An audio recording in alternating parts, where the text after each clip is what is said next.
Livro Controle o Estresse, de Augusto Cury. Capítulo 3. Os diversos tipos de eu doente. O eu doente é lento para perceber os milhares de luzes vermelhas no painel da saúde psíquica e do estresse cerebral. Somos incoerentes no único lugar em que deveríamos ser marcadamente inteligentes e saudáveis, dentro de nós. As escolas secundárias e as universidades preparam os alunos para aprender matemática, mas não preparam o eu de cada um deles para conhecer a matemática das relações sociais, em que, por exemplo, dividir é aumentar. Na matemática numérica, toda divisão diminui os números, mas nas relações sociais ocorre o contrário. Alunos que não aprendem a dividir sua atenção, sentimentos, tempo e respeito desenvolvem não apenas um estresse cerebral, que não se resolve, mas também um eu egocêntrico, individualista, que não sabe nem trabalhar em equipe, nem se preocupar com as angústias dos outros. Na matemática numérica, toda divisão diminui os números, mas nas relações sociais ocorre o contrário. Professores que só sabem transmitir informações, mas não conseguem dividir momentos importantes da própria história com os alunos, estão aptos a programar computadores, mas não a formar pensadores afetivos, altruístas, generosos e que preservam o cérebro de um estresse doentio. Como digo no livro Pais Inteligentes Formam Sucessores e Não Herdeiros, esse tipo de educação forma herdeiros imediatistas, gestores irresponsáveis que não sabem construir seu legado. Além disso, tais professores também estressam o próprio cérebro, pois ensinam sem tempero, sem encantar, sem emoção. Crianças e adolescentes que não aprendem a dividir suas roupas e outros objetos com os irmãos ou amigos poderão pautar sua personalidade por disputas irracionais no futuro. Não beberão das águas da tranquilidade e da solidariedade. Quem é individualista estressa seu cérebro e dos seus íntimos. Um eu superficial tem mais possibilidade de educar um eu superficial. Um eu doente tem mais chance de formar um eu também doente. Que educação é essa que ensina a física, a lei da ação-reação, mas não a bela física da emoção, mediante a qual jamais deveríamos viver pelo binômio bateu-levou? Um eu despreparado para ser líder de sua mente não sabe que uma pequena ação, como um olhar de desprezo ou um apelido pejorativo como chamar alguém de feio ou gordo, pode plantar janelas killer com alto poder de atração, agregar outras janelas e levar à formação de uma plataforma que financiará características de personalidades doentias como ódio, violência, autorrejeição e timidez. Um eu superficial tem mais possibilidade de educar um eu superficial. Um eu doente tem mais chance de formar um eu também doente. Que educação é essa que ensina línguas para nos comunicar com o mundo, mas não ensina o eu a se comunicar com os medos, manias e preocupações tolas produzidos frequentemente em nossas mentes? Não faz muito tempo, dei uma conferência para professores de medicina, cuja universidade adota meus livros na formação acadêmica. Disse-lhes que devemos formar médicos que conheçam minimamente o funcionamento da mente e que desenvolvam um eu capaz de proteger a emoção deles e de seus pacientes. Como os pacientes estão frequentemente fragilizados e dominados por preocupações perturbadoras, as reações dos médicos têm grande eco intrapsíquico. Distribuir elogios e dar apoio, esperança e atenção pode plantar janelas light e estimular cooperação dos pacientes em auxiliar na recuperação, mas atitudes de frieza, indiferença e rispidez podem, ao contrário, plantar janelas killer no córtex cerebral deles, prejudicando a luta pela vida. O eu engenheiro. O eu saudável deve ser um engenheiro de janelas light, um protetor da memória, um agente que abranda o estresse cerebral. Mas nosso eu é líder de si mesmo? Nossa carga genética, o ambiente auto-interino, as relações familiares e o sistema educacional contribuem para a formação de milhares de janelas com milhões de experiências. Entretanto, durante o processo de formação da personalidade, à medida que a criança começa a determinar o que quer, o eu deveria começar a proteger sua emoção, a filtrar estímulos estressantes e a fazer suas escolhas. Durante a adolescência, o eu deveria proteger a memória com a técnica do DCD, bem como ter brilhantes habilidades para deixar de ser vítima de conflitos psíquicos e sociais, e até das influências genéticas, e passar a ser protagonista da própria história. Na vida adulta, o eu deveria ser um eficiente arquiteto de sua história. Deveria ter consciência de seus papéis e exercê-los com maturidade. Ninguém poderá fazer essa tarefa pelo eu. No máximo, poderá receber ajuda de um psiquiatra ou psicoterapeuta. Assim como no máximo poderá ser influenciado por pais, professores, amigos, filósofos, religiosos, livros e informações. Um eu coitadista, com pena de si mesmo, estéril, que se acha azarado, incapaz de mudar seus status quo, ou um eu conformista, acomodado, que vive na lama do continuísmo, que não se arrisca a andar por lugares nunca antes percorridos, viverá no cárcere do tédio, não será um engenheiro da própria história. Seu eu é um engenheiro da própria história ou um servo que se submete a ordens dos conflitos e da preocupação excessiva com a imagem social?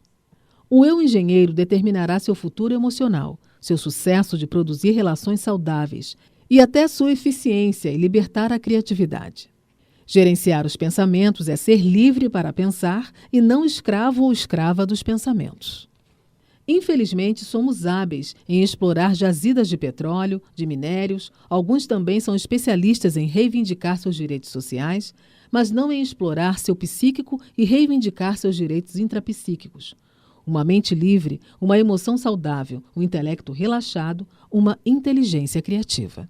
Mas não adianta só usar os direitos garantidos pela Constituição do nosso país. O grande fiador desses direitos é a formação de um eu autoconsciente, autocrítico, coerente, dosado, determinado e com níveis elevados de ousadia. Mas onde se encontra esse eu? Onde ele é bem formado? Em que microcosmo da sala de casa ele é nutrido, trabalhado, lapidado e equipado? Não seria exagero dizer que, infelizmente, o eu do ser humano moderno é frequentemente anorexo, magérrimo e esquálido. Inclusive pessoas excessivamente críticas que não têm papas na língua, que falam tudo o que vem à mente, também têm um eu desnutrido, que não sabe ter autocontrole. Vivem estressadas, estressando seus filhos, cônjuge, alunos, colegas de trabalho.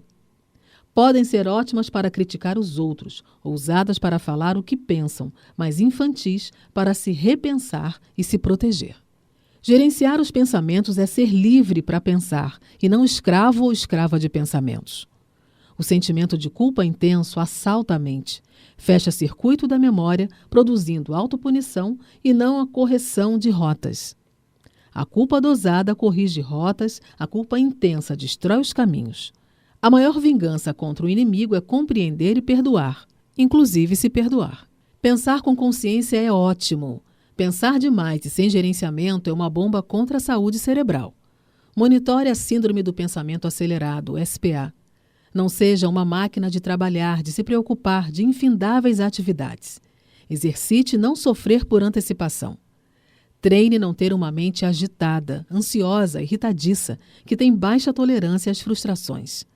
Nunca se esqueça de que os fortes são pacientes, enquanto os frágeis não dão uma nova chance para si e nem para os outros. Recicle todos os dias as ideias perturbadoras, as fobias, o sentimento de incapacidade, a preocupação excessiva com que os outros pensam de você e falam de você. Tenha consciência dos atores coadjuvantes no teatro da mente, que constroem pensamentos, mas não os deixa dominar o palco, controlar o seu eu. Para encontrar seu ponto satisfatório de equilíbrio mental e emocional, é necessário treinamento. Mas lembre-se sempre de que não existe equilíbrio perfeito nem pessoas perfeitas, e muito menos cérebros sem estresse. O que existe são pessoas que sabem usar técnicas psicológicas e educacionais para equipar seu eu, para ser líder de si mesmo e para manter um caso de amor com a sua qualidade de vida. Como comento no livro Petros Lagos, uma aventura que tem cativado milhares de jovens, todo ser humano tem uma fera dentro de si. Controlá-la é nosso grande desafio para encontrar o equilíbrio. Você domina a fera dentro de si, como Petros Lagos? Pensar com consciência é ótimo. Pensar demais e sem gerenciamento é uma bomba contra a saúde cerebral. Sobre o autor. Augusto Jorge Cury nasceu em Colina, no estado de São Paulo, no dia 2 de outubro de 1958. É o psiquiatra mais lido do mundo atualmente, professor, escritor e palestrante brasileiro, autor da Teoria da Inteligência Multifocal. Formado em Medicina pela Faculdade de Medicina de São José do Rio Preto, fez pós-graduação na Pontifícia Universidade Católica de São Paulo e concluiu seu doutorado internacional em Psicologia Multifocal pela Florida Christian University no ano de 2013. Augusto Jorge Cury nasceu em Colina, no estado de São Paulo, no dia 2 de outubro de 1958. É o psiquiatra mais lido do mundo atualmente. Professor, escritor, palestrante brasileiro, autor da Teoria da Inteligência Multifocal. Formado em Medicina pela Faculdade de Medicina de São José do Rio Preto, fez pós-graduação na Pontifícia Universidade Católica de São Paulo e concluiu seu doutorado internacional em Psicologia Multifocal pela Florida Christian University no ano de 2013, com a tese Programa Freimand como ferramenta global para a prevenção de transtornos psíquicos. Na carreira, dedicou-se à pesquisa sobre o processo de construção de pensamentos, formação do eu, os papéis conscientes e inconscientes da memória, o programa de gestão da emoção e a lógica do conhecimento e o processo de interpretação. Cury é professor de pós-graduação da Universidade de São Paulo, USP, e tem vários alunos mestrando e doutorando. É conferentista em congressos nacionais e internacionais. Foi conferentista no 13º Congresso Internacional sobre Intolerância e Discriminação da Universidade de Brigham Young, nos Estados Unidos. Considerado pelas revistas Isto É e Veja, pelo jornal Folha de São Paulo, pelo Instituto Nielsen, o autor mais lido das últimas 2 décadas no Brasil, seus livros já foram publicados em mais de 70 países e venderam mais de 30 milhões de exemplares apenas no Brasil. No ano de 2009, recebeu o prêmio de melhor ficção do ano da Academia Chinesa de Literatura pelo livro Vendedor de Sonhos, adaptado para o cinema em 2016 e uma produção brasileira com direção de Jaime Monjardim. O romance é considerado um best-seller, com milhões de cópias vendidas em todo o mundo. O filme se tornou também um sucesso de bilheteria e um dos mais vistos da Netflix. O livro discorre de maneira profunda sobre os problemas emocionais e psicológicos e sobre as angústias da humanidade. Devido a todo o sucesso dessa obra, Cury escreveu 2 sequências, O Vendedor de Sonhos e A Revolução dos Anônimos, 2009, e O Semeador de Ideias, 2010. Outros livros serão filmados como O Futuro da Humanidade e O Homem Mais Inteligente da História. A teoria da inteligência multifocal é uma das raras teorias sobre o processo de construção de pensamentos e adotadas em algumas importantes universidades. Ela visa explicar o funcionamento da mente humana e as formas para exercer o maior gerenciamento da emoção e do pensamento. É criador da Escola da Inteligência, o maior programa mundial de educação socioemocional, com mais de 400 mil alunos, que promove desenvolvimento emocional das crianças, adolescentes e adultos. Elaborou o programa Freimand, 100% gratuito, usado em centenas de instituições e clínicas, ambulatórios e escolas, para contribuir com o desenvolvimento de uma emoção saudável para a prevenção e o tratamento da dependência de drogas. Também é autor do programa Você é Insubstituível, primeiro programa mundial de gestão da emoção para a prevenção de transtornos emocionais e suicídios, 100% gratuito, adotado por muitas instituições, como a Polícia Federal e a Associação de Magistrados do Brasil.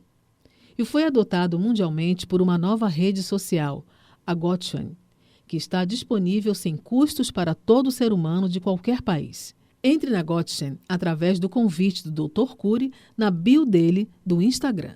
E aí, gostou do livro Controle o Estresse, do Augusto Cury? Então, se você gostou, vai lá, faça o seu comentário ou então se inscreva lá no canal. Será um prazer ter você aqui com a gente.